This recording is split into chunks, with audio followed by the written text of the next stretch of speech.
Gracias. Ya, vamos con Newman Pearson.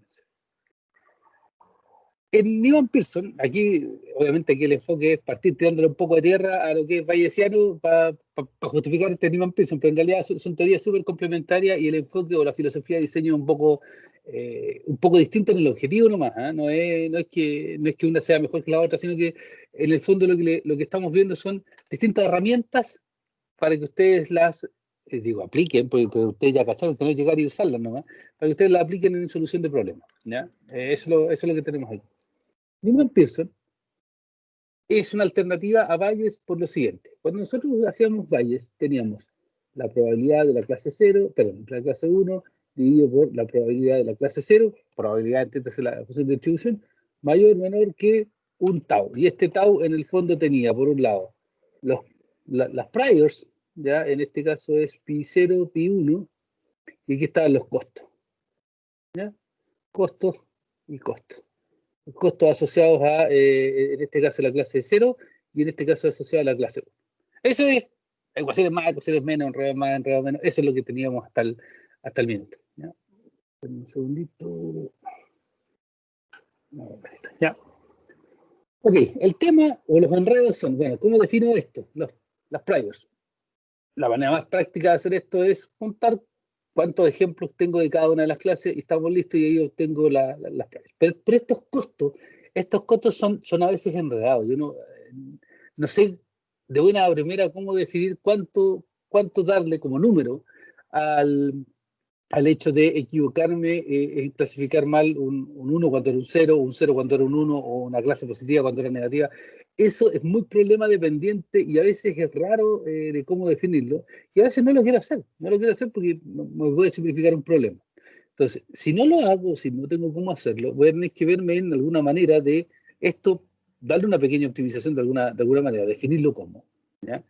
Pero hay situaciones en que para mí es mucho más fácil a amarrarme con alguna métrica, ¿ya? Y con alguna métrica asociada, por ejemplo, en este caso a eh, este valor, este valor alfa que está acá, que es la probabilidad por ejemplo, de un falso positivo, ¿ya?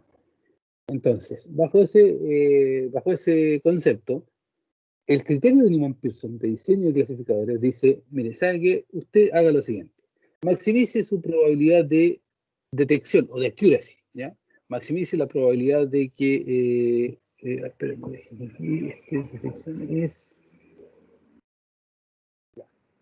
maximice la probabilidad de la clase positiva. O sea, como dice aquí, es maximice el anunciar la clase 1 cuando en realidad era la clase 1 lo que estábamos, realmente lo que está en juego. O sea, esto es maximice los true positives. ¿Ya? Pero, pero, sujeto a una condición. Yo maximizo esto, sujeto a la condición de que los falsos positivos los acote a un cierto valor alfa. ¿Ya?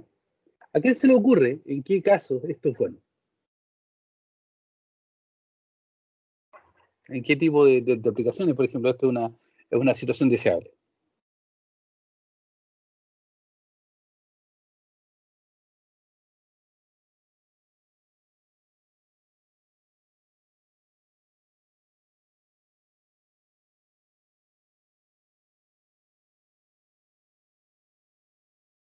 Ya estoy hablando de ustedes. Eso no es como para tener como una sobrecompensación, en cierta forma, como para evitarlo. Por si, no sé, le agregué demasiado coste a una variable. Ya. No. Aquí no hay costo. Todo este mono que está acá arriba ya no corre. No me gustó porque es muy complicado. ¿Ya? Yo quiero dejar esto limpiecito, tranquilito, sin mayores problemas. Yo lo único que quiero decir es, mire, yo voy a maximizar la probabilidad de los verdaderos positivos, o sea, voy a maximizar lo que se llama la detección, sujeto a que yo no quiero que los falsos positivos se nos escapen a cualquier valor. Porque si ustedes miran lo que hicimos aquí, a ver,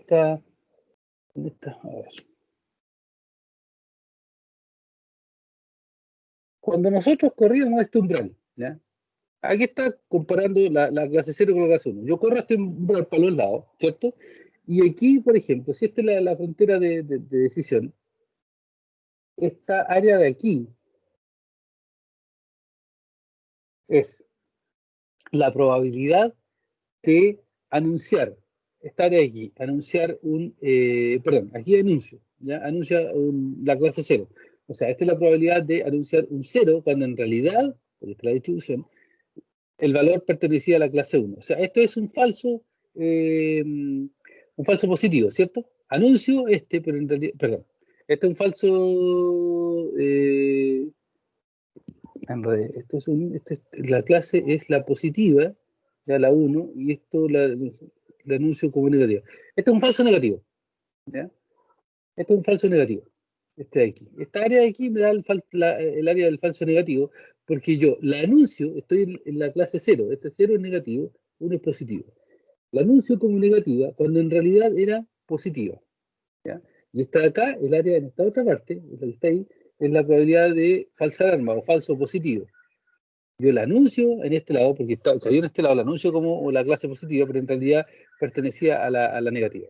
Cuando yo corro el umbral para los lados, ¿ya?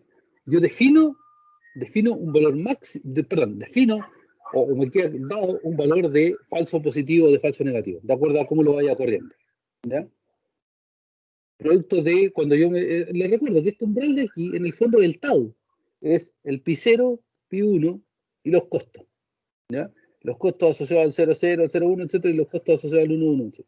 Entonces, una vez que tenga esto, se me ajustan las curvas, se me va corriendo el umbral y esto queda, yo me doy estos números y esto se acabó, esto queda dado. Y yo me amarro con el valor de falso positivo o de falso negativo que yo elija. Yo podría eventualmente empezar a mover estas cosas, ¿ya? Por ejemplo, mover los costos, cosa de ir corriendo el umbral para el lado que a mí me convenga, y voy a terminar en distintos valores de falso positivo, de falso negativo y de verdadero positivo y de verdadero negativo. Eso es lo que me está pasando al correr el umbral, ¿ya? Pero para eso tengo que manejar los costos a mi voluntad. Y el manejar los costos significa explicar qué diablos significan esos costos y por qué los manejo en esos órdenes de magnitud, ¿ya? En cambio, cuando yo utilizo el criterio de Newman-Pearson, yo de frente digo, mire, ¿sabe qué? Yo no quiero que este umbral, yo quiero que este umbral en el fondo se elija de manera tal de que las cosas que están, el área que está aquí, esta área que está ahí de falso positivo, falsa alarma, como dice ahí, yo creo que esta área de aquí no llegue más allá de, pues, se fijan, voy corriendo esta sella, o hacia el otro lado, no quiero que sea más allá de este numerito que está ahí, el área de abajo está. No quiero que sea, queda topado. Cuando queda topado en ese valor, entonces yo no me queda otra, no quiero que sea menos que eso, no me queda otra más que elegir el umbral ahí. Pero esa elección de umbral es súper clara y súper directa de acuerdo a este criterio, al criterio de yo no quiero un falso positivo mayor que eso, ¿ya? En realidad lo quiero acotar a este valor alfa. ¿Se fijan? No tengo nada que arreglar ni empezar a hablar de costos, de precios, no me interesa nada de eso, ¿ya? Ni siquiera hablo de playos aquí en Newman Pearson. Hablo de, yo quiero acotar que la precisión del test, ya que estoy haciendo que es mi detección, sea a lo más de la cantidad de falsos positivos, sea a lo más de tanto, ¿ya? Ese es el criterio de diseño aquí. Esto es lo que busco. Dicho Ahora sí me de, quedó claro. dicho de otra forma, si este fuera un test de embarazo, ¿ya? Yo no quiero asustar a la gente más allá de un tanto porcentaje, ¿cierto? Una falsa, un falso positivo asociado, no sé, al 0.1 o al 10%, como quieras llamarlo. ¿Te fijas?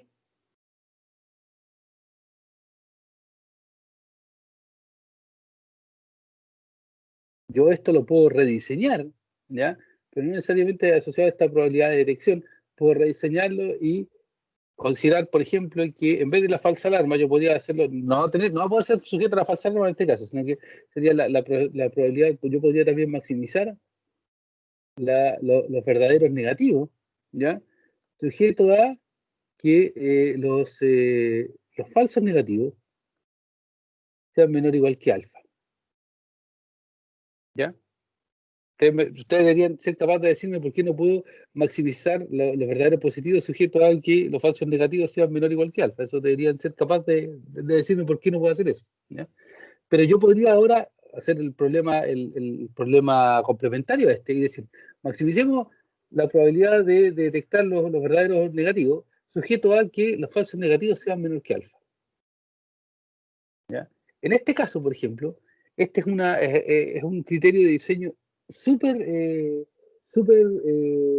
utilizado y súper útil en situaciones como, por ejemplo, las que yo le he mostrado de otras veces de comida. ¿Ya?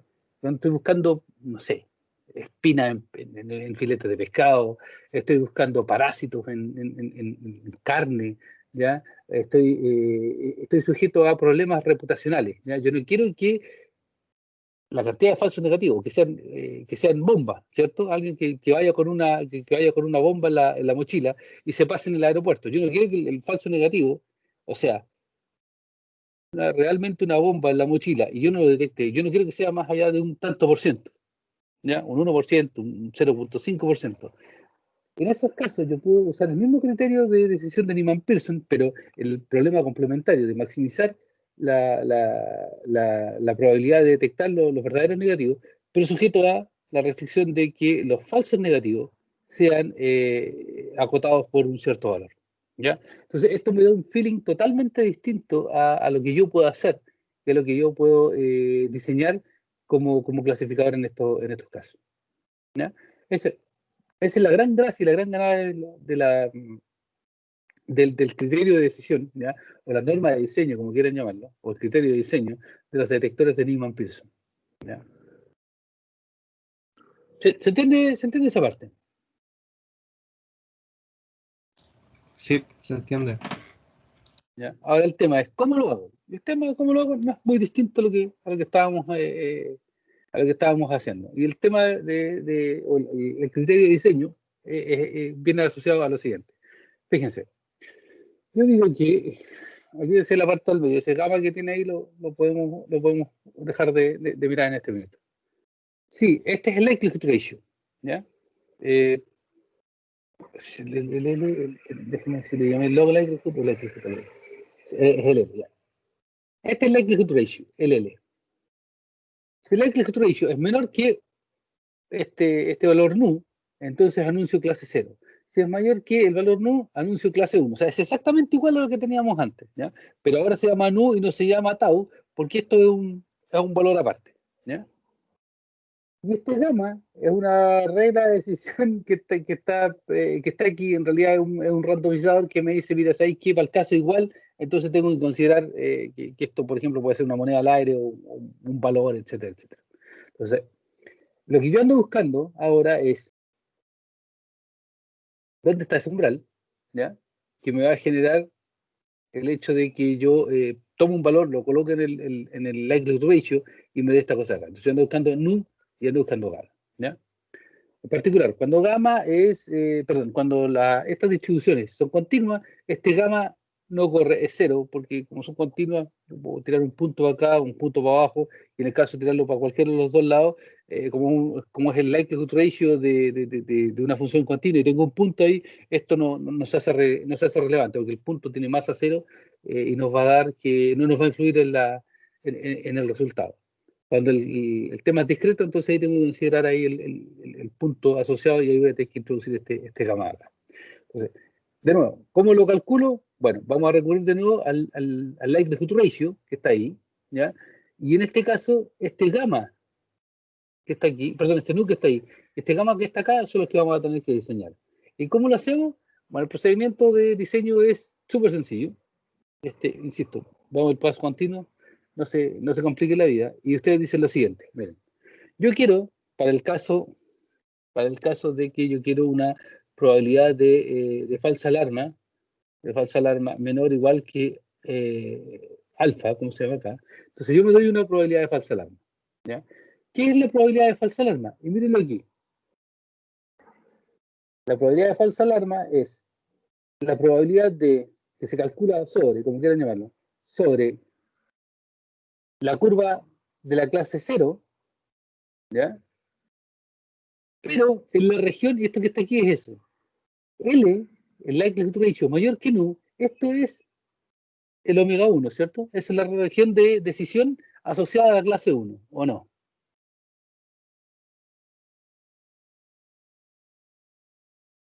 ¿Se entiende eso, no? Eso es equivalente a que el likelihood ratio sea mayor que este valor nu que nos dimos. Porque en realidad la región de decisión viene dada por cuando el likelihood ratio, fíjense, el likelihood ratio, ahora consideren que esto es nu. El likelihood ratio es mayor que este valor que está acá, entonces estamos en la hipótesis 1, lo que quiere decir que nos define la región de decisión omega 1. Ya. Esto que tenemos aquí es, si el likelihood ratio es mayor que nu, entonces estamos en la región omega 1.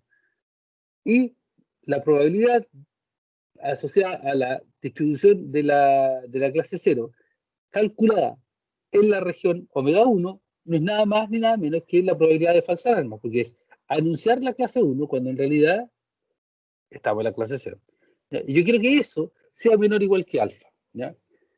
Para calcular eso entonces, yo hago este valor igual a alfa y resuelvo esta ecuación de acá. Para cuando esto es continuo, insisto, esto se va, no es necesario, y lo que obtengo es esta cosa de aquí. ¿Ya? Entonces, yo medí este valor y tengo que calcular el o los, en este caso de un punto, el valor de i que me genera esta probabilidad. ¿Ya? Por lo tanto, es el p a la menos 1 en i igual a 0, o x igual a 0, de alfa. ¿Ya? Y esto me va a dar el valor de i. Y ahora, a partir de ese valor de i, lo reemplazo en el likelihood ratio y determino el umbral. ¿Ya? Así es como se calcula esto. ¿Ya? Y para ese valor de ahí yo obtengo la probabilidad de detección asociada a la curva. Dicho de otra manera, es lo siguiente.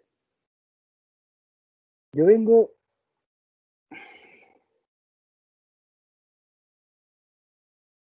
yo vengo acá. Estas son las curvas. ¿Cómo elimino estas cosas?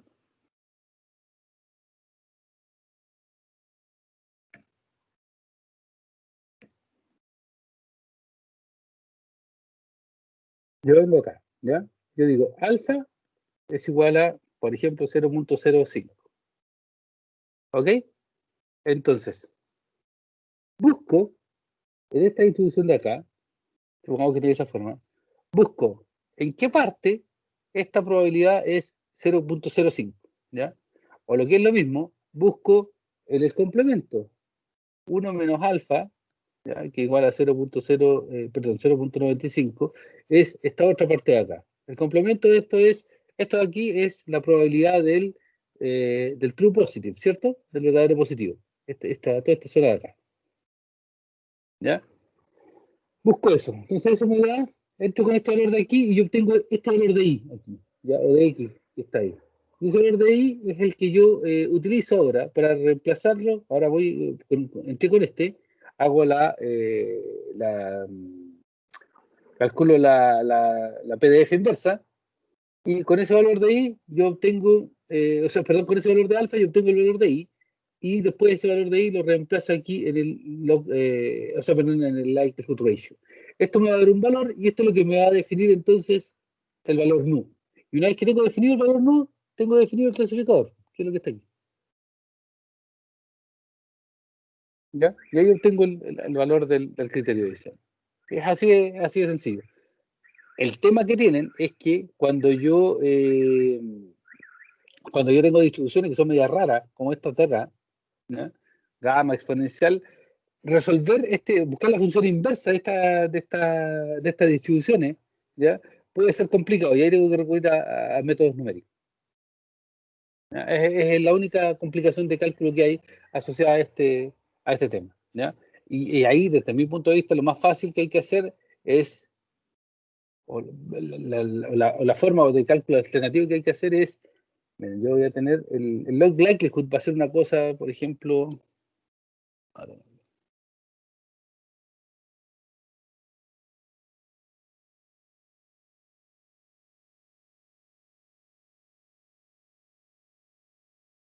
Voy a mostrar un log likelihood para que lo vean.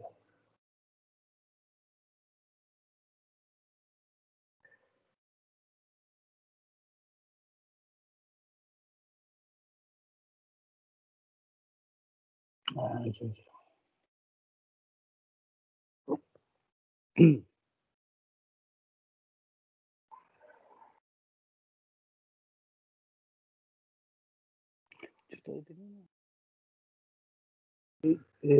¿Dónde le mostré eso log likelihood el otro día?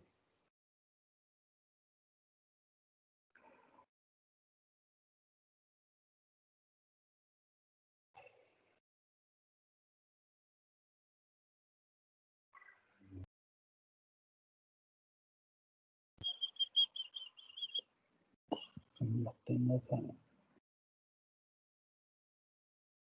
No tengo aquí las.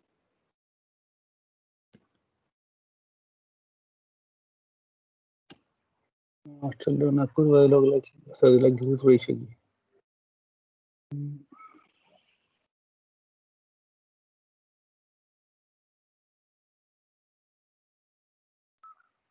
No le que echar a andar en MATLAB, no me da.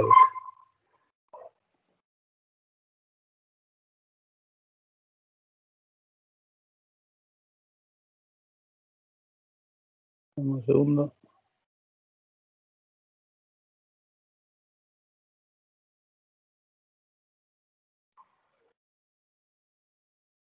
Ahí está.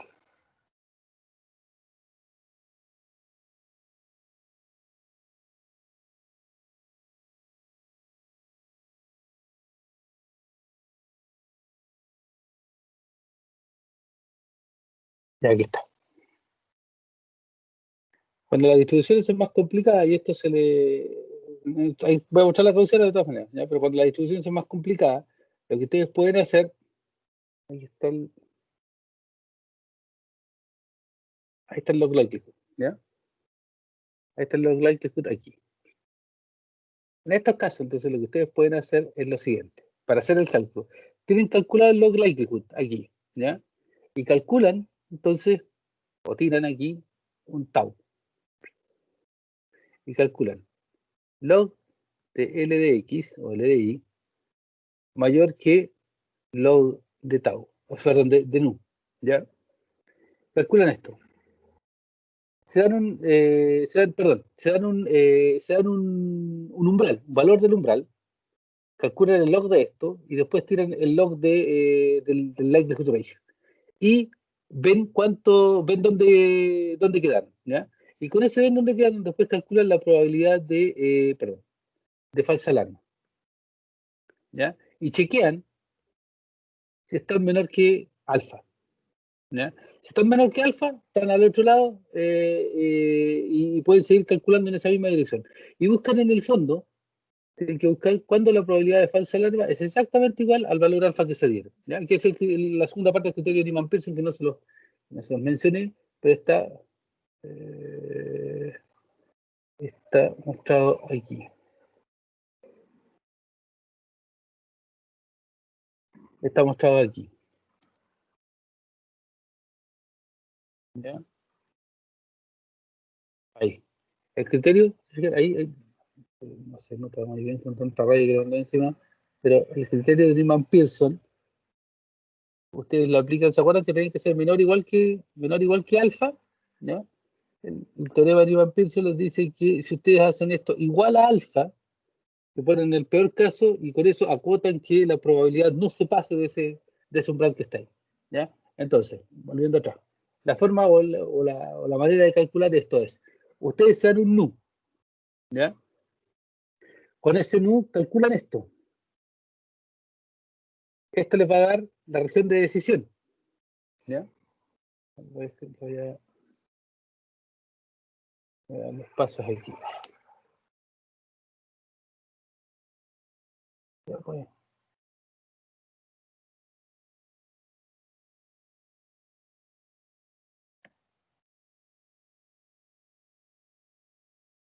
Oh, qué desagradable todo eso.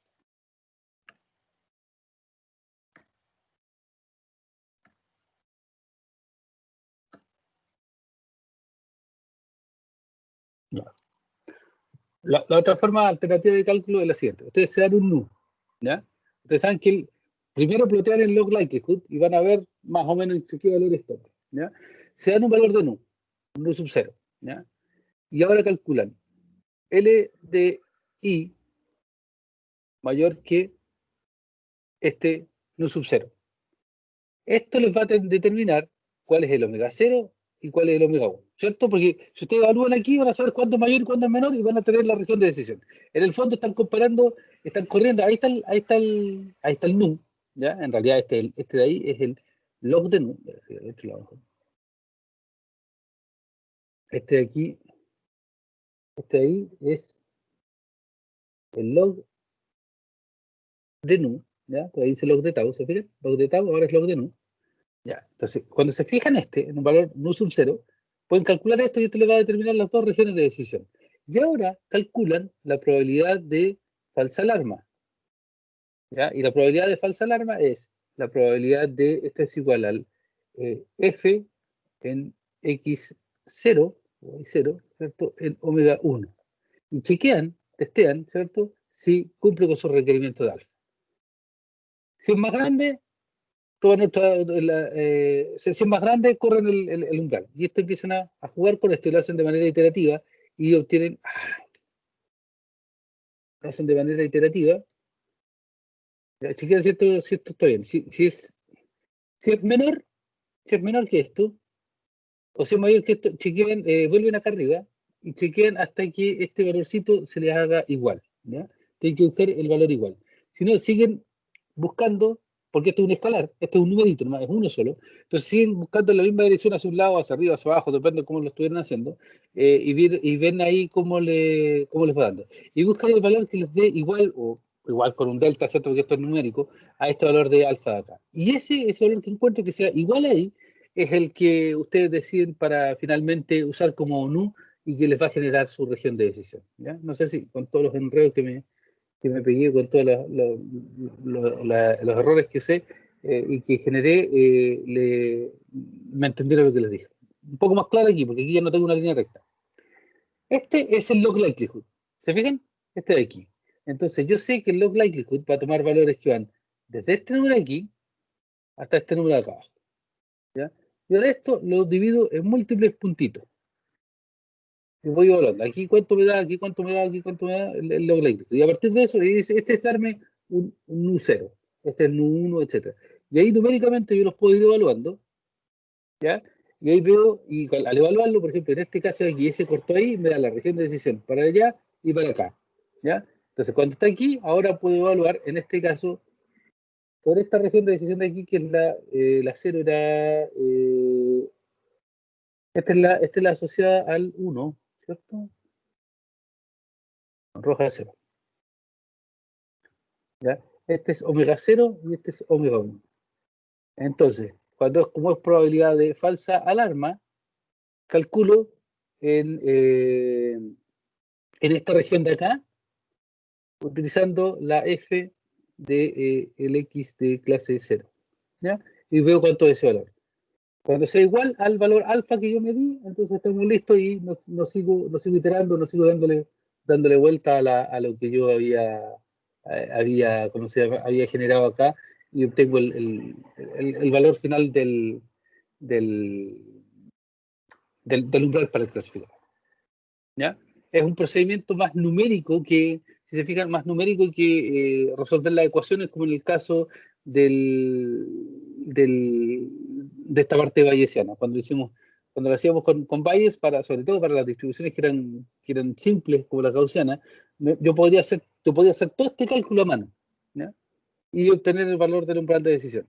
Para el caso de Neyman-Pearson, esto en general es mucho más numérico y lo que hago es hacer un barrido de posibles valores para nu y determino aquel que es igual al valor alfa que yo me estoy, o sea, que me termina dando una probabilidad igual al valor de falsa alarma que a mí me interesa tomar como cota superior. ¿Ya?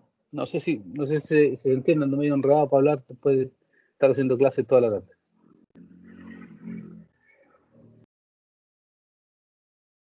no sé si me siguen, pero básicamente es lo que les digo acá. ¿Ya? Aquí es donde está, creo yo, mejor explicado. Se dan un valor de nu cero, ¿ya? Parten aquí, por decirlo. Este valor es el nu cero. Con este nu cero, al hacer log de x, perdón, log de x o like de x mayor que nu, y en este caso nu es nu cero, esto les va inmediatamente a determinar las dos regiones de decisión. Y ahora calculan, si esto es todo calculan la probabilidad de f de x de la clase 0 en la región de decisión omega 1. Esto les va a dar inmediatamente la probabilidad de falsa alarma. Y ahí chequean si esto es mayor o menor que su alfa. ¿Ya? Lo que andan buscando es que la probabilidad de falsa alarma sea igual a alfa, más, insisto, más o menos un valor, un error, un rango de error, porque esto es numérico, para el que el que ustedes se dieron. Si no es así, si está muy arriba, está muy abajo, ustedes cambian el valor de nu por el siguiente, por este de acá abajo, ¿ya?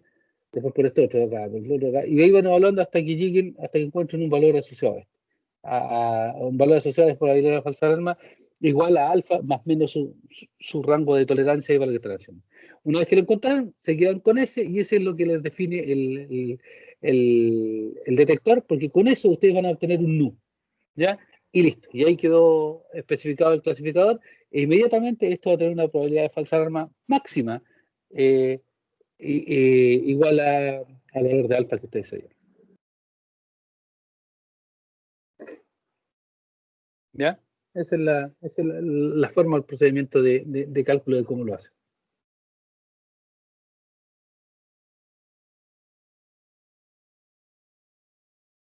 Preguntas. Yo creo que salió más enredado de lo que hubiera gustado, pero como les digo, estoy medio desconfigurado de estar haciendo clase toda la tarde.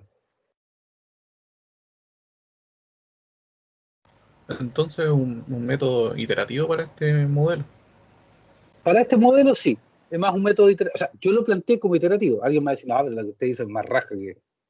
No me gusta su método. Yo puedo calcularlo numéricamente de otra manera. Perfecto, no hay problema. Si a usted no le gusta el método así iterativo de rasca, yo le puedo decir, mire, use otro que sea estocástico. A ver, ¿cómo es eso? Bueno, genera un número al azar entre este punto y este punto, cualquiera. Supongo que le da este de aquí. Perfecto, lo generó al azar.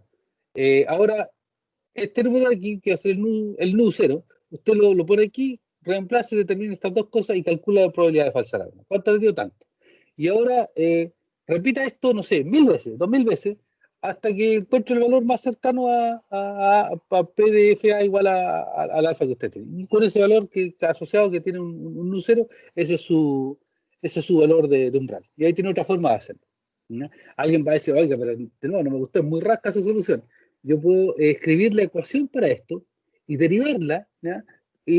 Por ejemplo, buscar el likelihood ratio y ver dónde esto es igual a un cierto valor alfa, perdón, a un cierto valor nu que me dé el alfa. Bueno, no sé si es que puede, ¿ya? Pero en general, el hacer estas cosas como involucran calcular la... Ustedes tienen f, ¿cierto? Tienen un f de x, en este caso 0, de x, para la clase 0. Yo necesito la inversa para hacer este cálculo. Porque yo parto de una probabilidad. Y esa probabilidad es la que me determina el valor de, en este caso, x. Entonces requiero la función inversa. Y en general la función inversa de estas cosas son complicadas. Por eso es que se recurre más a un método iterativo. ¿Ya? No sé si me explico ahí. Todos los otros cálculos que nosotros vimos era para buscar la región de decisión, nosotros pescamos los datos, los reemplazamos, la distribución, hacemos los cálculos y íbamos como siempre avanzando, ¿ya? Hasta encontrar nuestro valor de umbral. Ahora no, como yo quiero partir acotando una probabilidad, yo quiero, yo quiero mi criterio. Fíjense, a diferencia de este caso de acá, donde yo lo que quería era en Valles maximizar, yo quería, en este caso, minimizar el riesgo bayesiano, porque todas estas cosas de acá, obtenía la región de decisión y me salía el likelihood ratio TS y todo eso. Pero yo nunca me daba una cota, ¿ya? Yo quería minimizar esto y ando buscando un punto. Acá en Newman-Pearson, yo me pongo la soga al cuello cuando digo, yo quiero que esto sea menor o igual que alfa. ¿Ya? Entonces ahí tengo una cantidad bien grande de valores. ¿Ya? Resulta que, ¿qué claro, si yo busco el valor igual a alfa, yo obtengo un resultado. Pero esta es una de las formas, una de las tantas formas de resolver el problema numérico o el problema de cálculo que se me viene ahí. Pero esta optimización que está aquí es súper distinta a la optimización que teníamos arriba, donde lo único que buscábamos era minimizar un funcional y nada más. No había ninguna, ¿cómo se llaman estas cosas? Ninguna restricción, como esta de acá, ¿ya? Porque esta es una optimización sujeta a restricciones, ¿ya? Y restricciones más encima de desigualdad, ni siquiera de igualdad. Entonces, este problema de optimización es más complicado de resolver que este de acá arriba, ¿ya? Aquí está, el minimizar este riesgo de ser.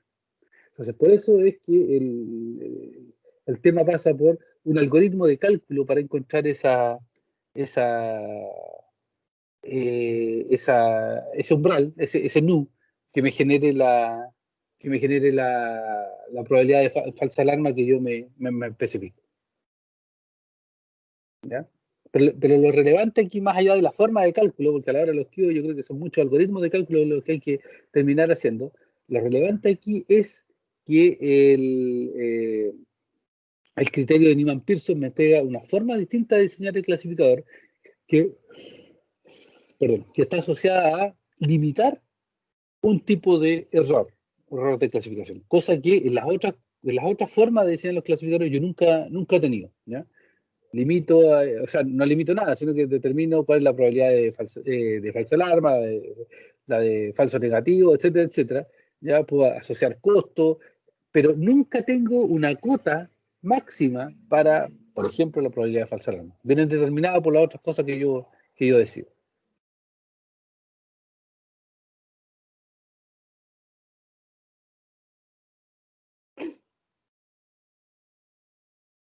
¿Ok?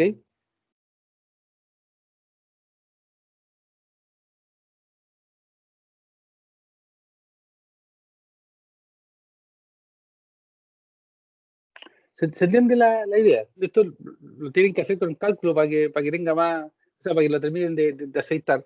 Pero es un tipo de clasificador más. O sea, para efectos de objetivos de aprendizaje del curso, el que ustedes trabajen esto metiéndole mano o no lo trabajen, no va a cambiar los objetivos de aprendizaje del curso y va a pasar como que, no sé, como que ustedes no vieron este clasificador en particular, y es como que no vieran árboles de decisión o árboles mixtos o otros clasificadores de otro estilo, ¿ya? Porque al final lo que insisto, que les tiene que quedar claro es que esto les da otro criterio de diseño. Eso es lo relevante aquí, el criterio de diseño.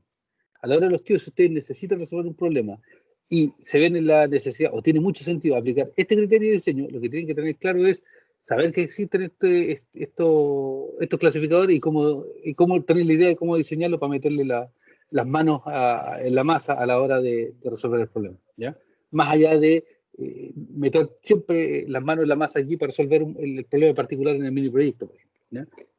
Tiene que quedarles claro que el criterio aquí es así como el criterio de Bayes es, por un lado, estadístico, igual que acá, pero busca minimizar el riesgo bayesiano, o si quieren, busca maximizar la probabilidad a posteriori de detección, versus el criterio de diseño de Support Vector Machine, que lo que hace es maximizar el margen que separa las distintas clases, pero no a través de los centroides de las clases en sí, sino que de aquellos ejemplos que son los que están más cercanos entre ellos, versus el criterio de diseño, por ejemplo, de Fisher, donde Fisher lo que hace es proyectar todo sobre una dimensión y rota las clases de manera tal de producir la mayor separación, porque las rota de acuerdo a las varianzas de las clases por cada una de las características, versus la filosofía de diseño de Maximum Black, perdón, de los clasificadores lineales basados en mínimos cuadrados, por ejemplo,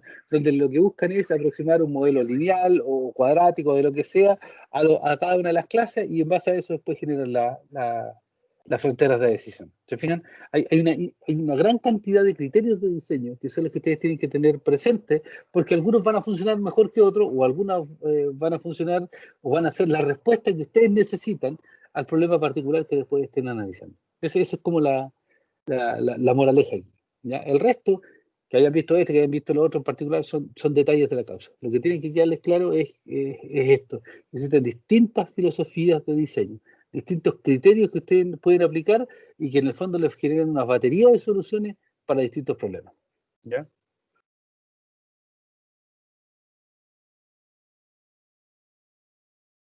Ese es el mensaje aquí.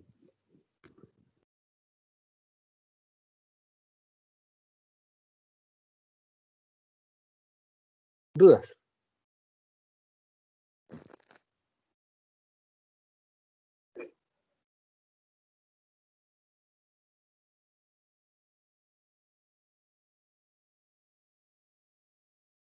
¿Dudas? No, profe. O sea, con lo que tenemos que quedarnos en realidad es que eh, la parte más importante viene a ser como el, el diseño o la elección de un clasificador para cierto problema en específico. O sea, Exactamente.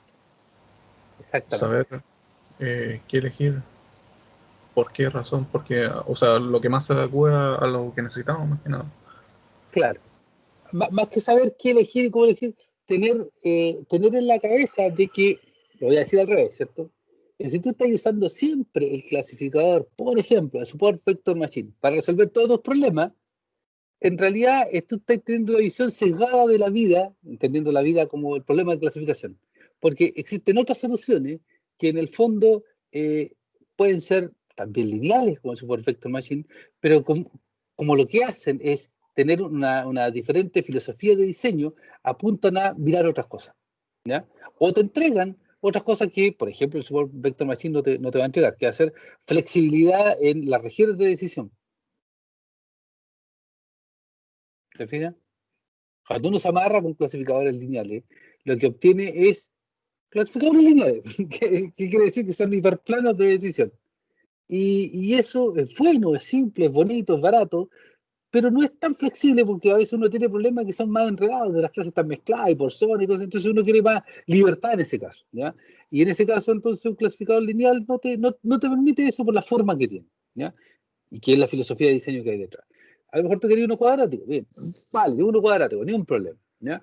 Pero tú a lo mejor querías una con mucho más flexibilidad, donde en el fondo, como les mostré el otro día cuando hacía el likelihood ratio y ponía ahí ese umbral, a veces te quedan unos puntos más arriba, otros más abajo, etcétera. Y por muy complicado que parezca esa función de ir evaluando los puntos ahí, si tú tienes una tabla con el clasificador, vas a resolver el problema igual. ¿Ya? Tú me vas a decir, oye, pero no es muy bonito, no es muy elegante. Perfecto, ni un problema. No es así. ¿Ya? Pero, insisto, tienes otra forma de resolver el problema con mucho más grado de libertad que el clasificador lineal o el cuadrático. Eso no quiere decir que por tener más grado de libertad sea la mejor solución que existe, sino que es distinto. ¿Ya? Es la diversidad, las distintas opiniones, las distintas formas de ver la vida que es lo que nosotros deberíamos tener presente para desarrollar estos trabajos. ¿Ya? Eso es lo único que estoy diciendo.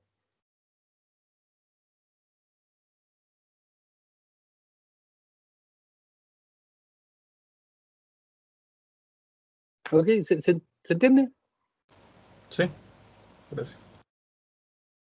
¿Ya? Porque, y aquí va a sonar medio pelambre, como quieran verlo, hay muchas veces, y lo he visto en colegas y en ingenieros de otro lado, que se amarran con una solución, ¿ya? Ponte, no sé, por decir algo, se amarran con que todos los clasificadores tienen que ser SVM. Chuta, pero, o sea, al menos lo que les quiero decir es, les quiero sembrar el bichito ahí de que no se amarren con uno porque el mundo es diverso, hay múltiples soluciones, porque así como hay múltiples problemas, ¿ya? No se amarran con uno porque no me parece que sea la forma de ir mirando la vida y los problemas, ¿ya?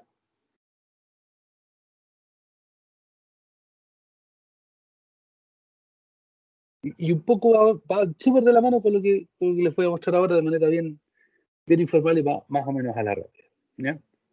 ¿Dudas con esto?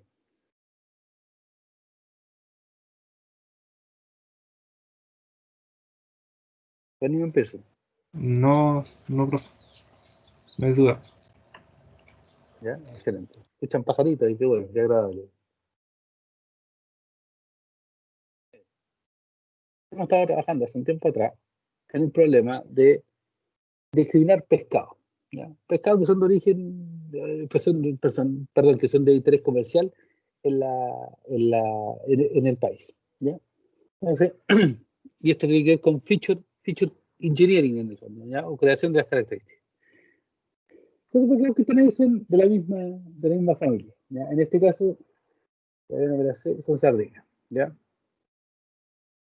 ¿Cómo distingo yo entre una sardina y otro pescado? ¿Cómo la tienen ustedes? Voy a mostrar a ver si tengo alguno por aquí.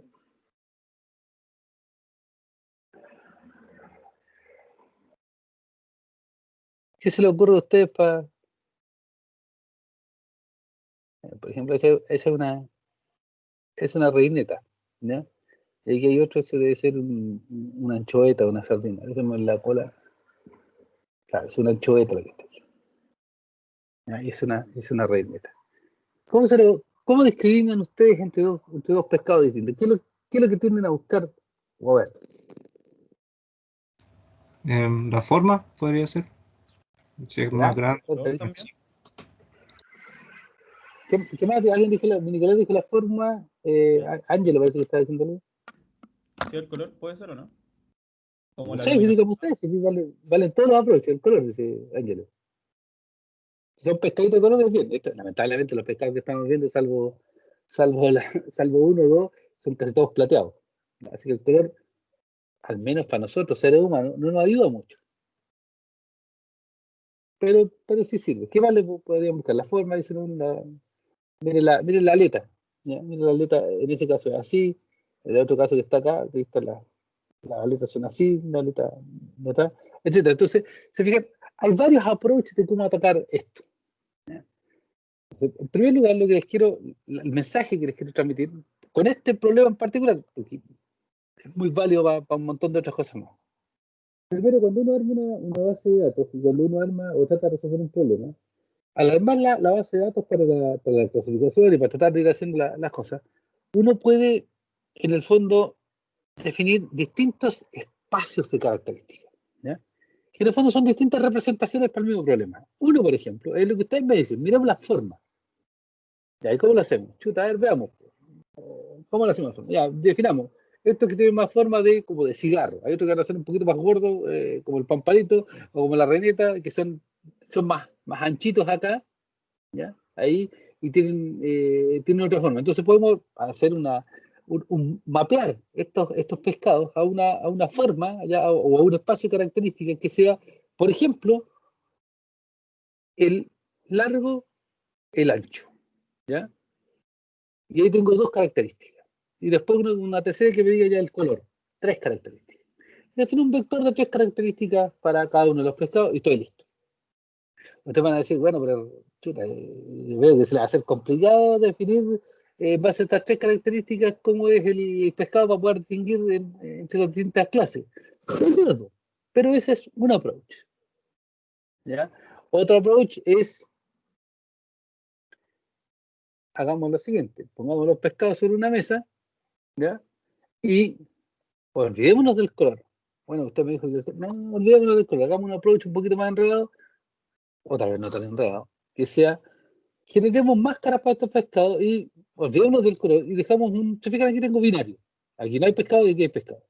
Y empecemos a definir, por ejemplo, en base a lo mismo que habíamos visto antes, de nuevo, puntos para ir un poquito más allá de el largo y el ancho.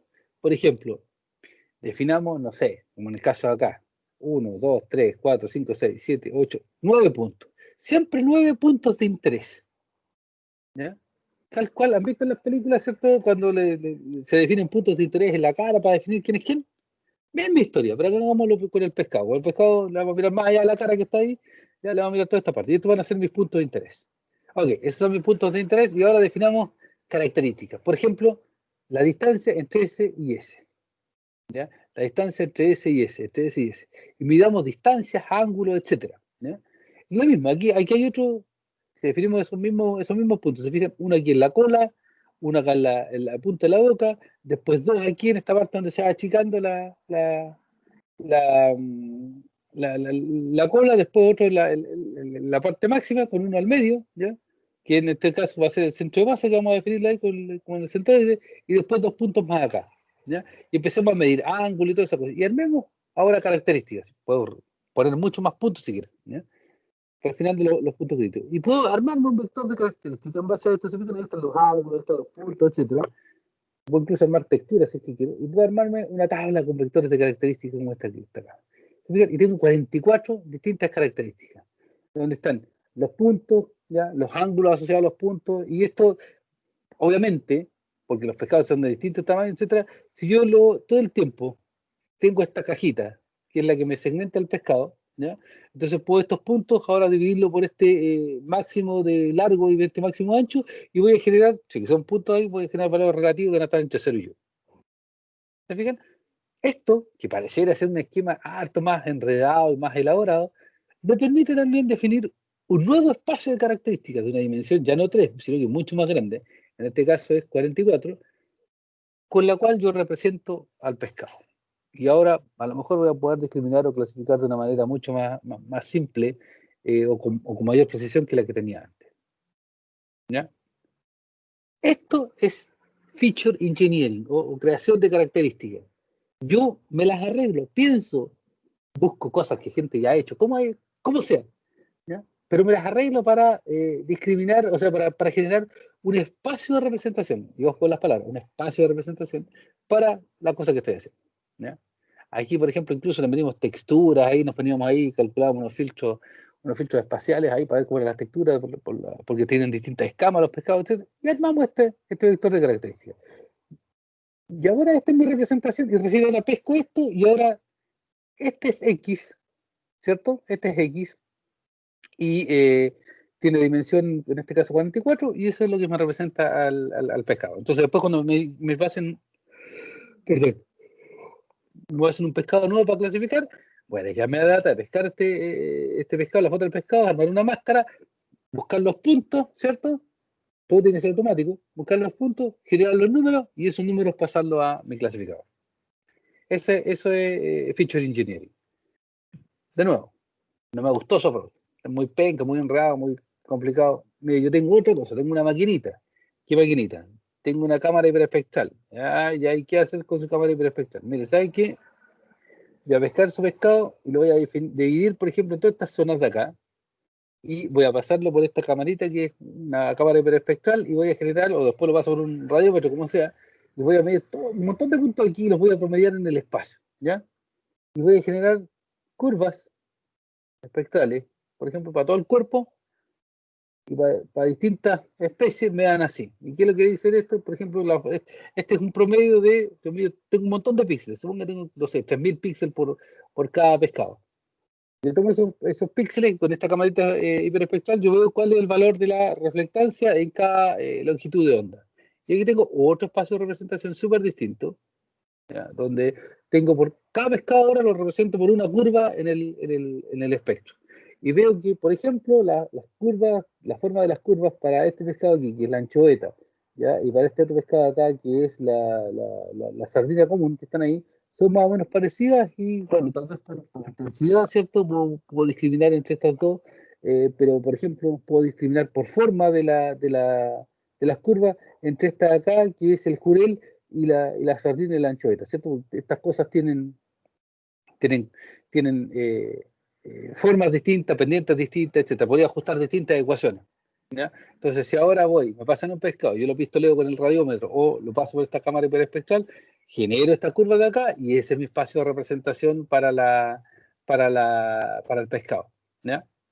Yo puedo ir un poco más en volada y decir cómo está aquí. Bueno, en realidad voy a sacar la curva hiperespectral, o la curva espectral en realidad para este punto, para este otro punto de acá, para este otro punto de acá que es el cuerpo, para el ojo y para la cabeza, y voy a tener por cada pescado un set de 1, 2, 3, 4, 5, 6 curvas hiperespectrales, y en base a ese set de 6 curvas hiperespectrales yo ahora genero la clasificación. De nuevo, también es válido, etcétera, etcétera, etcétera. Alguien me va a decir, ¿sabe que su cámara hiperespectral es muy bacán, hace un montón de cosas, pero cuesta 15 palos? Y va encima, además de costar 15 palos, yo tengo que hacer scanning. ¿Qué significa esto? Que si yo quiero hacer tomarle una foto al pescado que parece que está ahí hiperespectral, tengo que poner un pescadito encima de la mesa y pasar a hacer un scanning como un escáner de fotografía. Y eso es lento y además encima es engorroso, es caro, así que su solución no me gusta. Utilicemos fotos comunes y silvestres RGB, ¿ya? Utilicemos fotos comunes y silvestres RGB.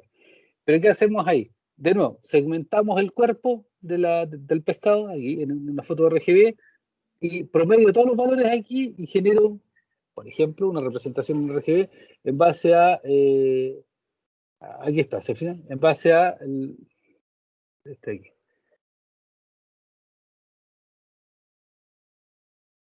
No la tengo aquí, espérense. Pero supongamos que no es en este caso, pero no importa. Supongamos que este es el rojo, este es el verde y este es el azul, ¿ya? Entonces yo por cada pescado que le tomo una foto, tomo todos los píxeles asociados al pescado en el rojo, los promedios, genero un valor. Por todos los píxeles asociados al pescado en verde, los promedios generan otro valor y tengo por cada pescado 3 puntos, ¿ya? Porque lo dice el promedio espacial. Y cada uno de esos 3 puntos lo represento en este espacio ahora tridimensional y ahora veo que las clases están ahí, acá, etcétera, y ahí están otro modelo de representación que es mucho más chico, ¿ya? En representación que estas de acá, porque estas curvas más o menos tienen 300 puntos cada una, ¿ya? Versus los 3 que voy a generar para el caso del RGB. De nuevo, aquí hay otro modelo de representación exactamente para el mismo problema, ¿ya? Pero tengo un espacio súper distinto. 3 características del RGB, no, olvídense lo que dice acá al lado, no importa, dice PCA, pero no importa, supongamos que es RGB. 3 características, ¿ya? Versus este acá, que como yo les decía, la cámara hiperespectral tenía más o menos 300 características, versus esta de acá, donde partimos con 3 y después generamos 44, etc.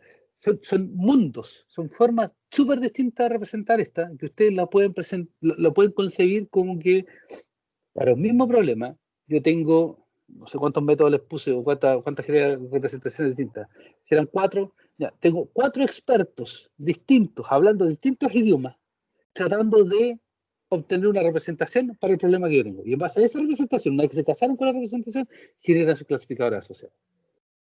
Yo además de eso, puedo después pescar las opiniones de los 4 expertos, cada uno por separado, generar mis clasificadores, ¿ya? A partir de cada una de esas características, e incluso combinar la expertise de cada uno de estos clasificadores y armar un resultado de clasificación final en base a lo que cada uno de ellos opinan, ¿cierto? Le vamos a pasar la foto del pescado, cada cual hace su procesamiento y su trabajo por cada uno de su espacio de características y me va a dar un resultado. Me va a decir, pertenece a esta clase, a esta otra clase o a la que sea, y ahí, dependiendo de qué tan bueno y qué tan malo sean sus métricas de desempeño cuando hagamos la evaluación de los clasificadores, yo puedo, por ejemplo, pesar las opiniones de cada uno y obtener un resultado final considerando la opinión experta de cada uno de ellos. ¿Se fijan? Esto es feature engineering, que en el fondo es como diablo hago para que una máquina entienda que ese pescado que está ahí, que se ve en la foto de ahí, este aquí, es una reineta y no un tiburón o no sé, una caballa, un jurel o lo que sea, ¿ya? ¿Cómo hago para que entienda qué es eso? Para eso primero tengo que pasar esa foto del pescado a un espacio de representación de características, ¿ya? Y esas son las features. Y el feature engineering pasa por eso. ¿Cómo genero esa representación? Hasta el minuto, todo lo que ustedes han visto y lo que hemos visto en el curso es, yo les di ya el espacio de características definido, les pasé los datos y ustedes tomen, jueguen, entrenen, vean el resultado. Esta parte de acá, el cómo diablos genera las características, es una pega súper entretenida, ¿ya? Pero es absolutamente dependiente del problema. ¿Ya? Pero por un lado, muy entretenida, hay muchas cosas ya hechas que ustedes pueden ir reutilizando, etcétera, y va a ser muy dependiente del problema y ahí es donde tienen que empezar a obtener ayuda de la gente que conoce el problema para poder hacer las definiciones correspondientes. ¿Ya? ¿Se entiende lo que le estoy comentando? Lo que vamos a ver el día viernes es, ok, ¿cómo lo hicimos nosotros, por ejemplo, en este caso, y cuáles son las técnicas estándar que hay para decir, mire, ¿sabe qué? En realidad, para este problema usted definió 44 características, pero está tonteando nomás. Mire, si usted se queda con todas estas que están acá, en este caso son, tengo el número anotado aquí, ya ni me acuerdo cuántos son. Nos quedamos con esto, ¿no? La 2, la 5, la 7, etcétera, y utilizamos los métodos que están aquí, sequential, forward selection, wrappers, etcétera, ¿ya? Usamos técnicas que me dicen, mire, de sus 44 dimensiones, quédese con estas que están aquí, son 20. Que se con 20 nomás, usted obtiene un desempeño súper, súper bueno. O utilice, por ejemplo, mucho el information o cosas como esas para definir cuáles son sus características para utilizar, ¿ya? Esa feature selection, y eso es lo que vamos a ver formalmente el día viernes, ¿ya? Y dentro de eso, uno de los métodos de feature selection es este que está acá, que es Principal Component Analysis, que en este caso lo que me dice es, por ejemplo, que de las 44 características que nosotros teníamos, si nosotros utilizamos 15, ya tenemos más o menos representado el 98% de toda la información que está dando vuelta por ahí. De 44 bajamos aquí, ¿ya? Para las clases que nosotros tenemos. Ese es uno de los métodos que vamos a ver formalmente el día viernes, y los otros los vamos a mencionar las técnicas, y que son métodos que en el fondo dicen, mira, a este cálculo evalúa cómo andó el clasificador, ¿ok? Ahora, bueno, a este otro cálculo ve cómo anda el clasificador, si ahora sacaste tales o cuales variables que te indica este método de acá, ¿ya? El wrapper que estamos usando. Esta otra data dice, mire, usted tenía, no sé, 44 características, quédese con 15. Bueno, ¿con cuáles 15? No, ninguna de las 15 que ustedes tienen ahí, sino que esas 15 que están ahí es una mezcla de las 44 que usted me pasó, y yo ahora las ordené de manera tal de que con 15 le explico todo. Usted quédese con estas 15 que están revueltas, y no me pregunte cuáles son, porque yo no tengo idea de cuáles son, pero con esas 15 usted va a andar súper bien, ¿ya? Ese es otro método de cómo hacer estas cosas, ¿ya? Y lo que le queremos mostrar en la clase del viernes es eso, es que hay formas donde uno toma un camino que es más claro, es decir, tengo 44 características y yo estudiando, analizando, usando wrapper, etcétera, elimino a mano, por ejemplo, de 44 pasamos a 15, elimino 29, ¿cierto? Y eliminé o sea, 19, eliminé esas 19, pero yo sé cuáles son y yo sé con cuáles me quedé, ¿ya? Y hay otros métodos como PCA, Principal Component Analysis, que lo que hace es decirte, mire, usted elimine esas 19 características, no me acuerdo cuánto les dije, y quédese con estas 15, ¿ya? Pero estas 15 con las que usted se va a quedar no son ninguna de las características originales, sino que yo le estoy diciendo que esto se ve mejor, se explica mejor en un espacio de representación que es una rotación y una traslación del espacio de representación original, pero que mezcla todas las cosas. Entonces, si usted me quiere decir que el componente principal, no sé, era el radio entre A y B, en realidad no, tiene un poquito del radio entre A y B, tiene un poquito del largo, tiene un poquito del ancho, etc. Tiene una mezcla de cosas, ¿ya? Y es un método muy válido, pero que oscurece un poco el análisis que nosotros podamos hacer de las cosas. Pero es válido, funciona, y cuando ustedes no necesitan explicar tales o cuales features, porque se quedan con tales o cuales features, esta es una muy buena herramienta, por lo menos para hacer exploración y después ir reduciendo la dimensión. ¿Ya? ¿Preguntas?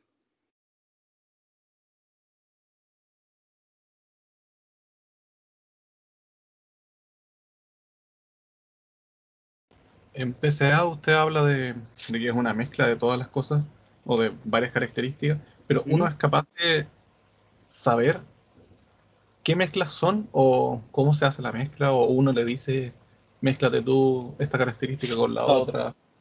No, tú no le dices nada. Es un poco lo que pasaba en Fisher. ¿Te acuerdas que en Fisher nosotros calculábamos las varianzas de cada una de las features, pero rotadas de alguna manera, ¿ya? En este caso va más o menos así, te las rota, te las orienta de una manera tal de que se mezclen y se quede toda la varianza en lo que vamos a llamar el componente principal 1, ¿ya? Tú sabes la forma en que se combinan, tú tienes esa matriz de combinación. El tema es que, por ejemplo, si estamos hablando acá de los pescados, si estamos combinando ángulos, yo sé que tú lo que vas a hacer al combinarlos todos van a ser puros ángulos. Pero si tienes features que son ángulos, otros que son dimensiones de largo, otro que es textura, entonces esa mezcla rara que tú estás armando es una mermelada súper esotérica.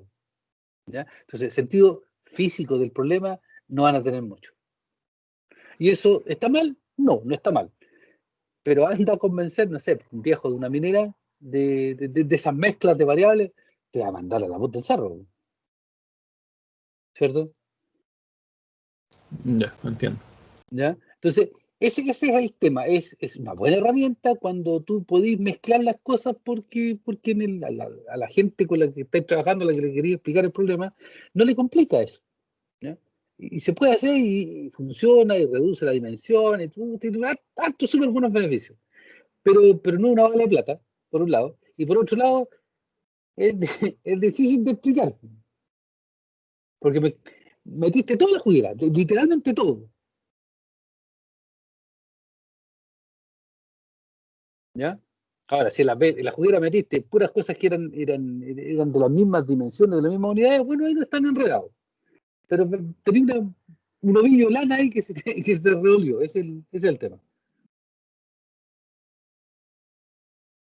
Ya.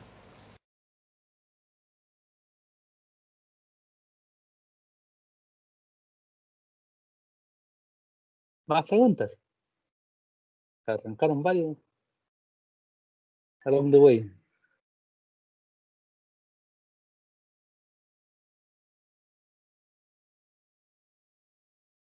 Más preguntas.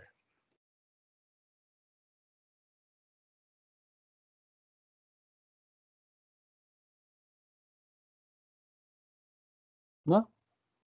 Yo sé que esto suena como raro, suena como nada que ver al principio, pero es porque es muy dependiente del problema, ¿ya?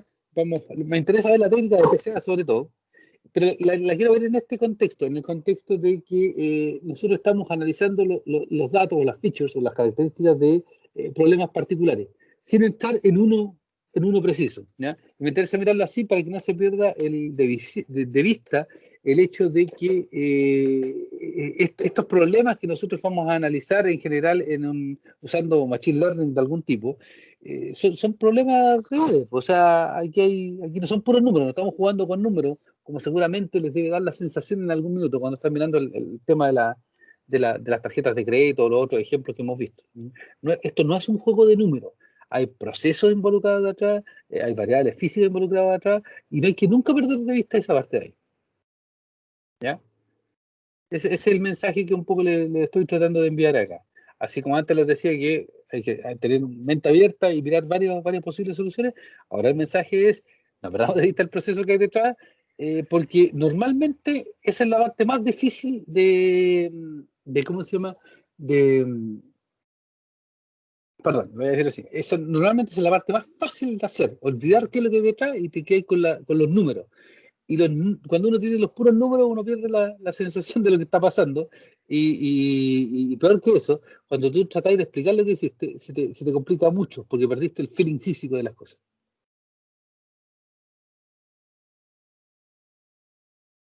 ¿Ya? Que pasa mucho esto cuando la gente lo ve muy desde el punto de vista y fíjense que lo que voy a usar no me malinterpreten ni quiero ser despectivo ni nada. Cuando lo ven mucho desde el punto de vista de ciencia de datos, hablar de datos, normalmente uno tiende a perder la visión del proceso que hay detrás. Y ahí es donde se hace difícil explicarse y hacerse entender. ¿Ya? Eso es lo que estoy diciendo. No estoy diciendo que si ese dato esté mal, no, para nada, para nada. Al contrario, ¿ya? Está súper bien. Pero hay que mantener el cable a tierra y el cable a tierra es con el proceso.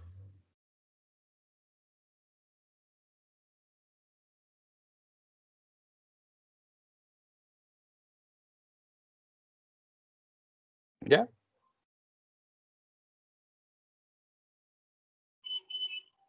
Si no hay más dudas, lo dejamos hasta acá. Porque yo realmente estoy cansado y chato y ya no sé ni siquiera lo que estoy hablando.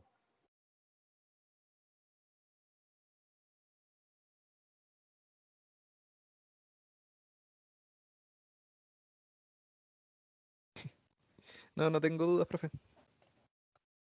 ¿Ya? Yo tampoco. Tiene sentido sí lo que hablamos, ¿no? Y puede parecer filosofía, un montón de cosas, pero me interesa que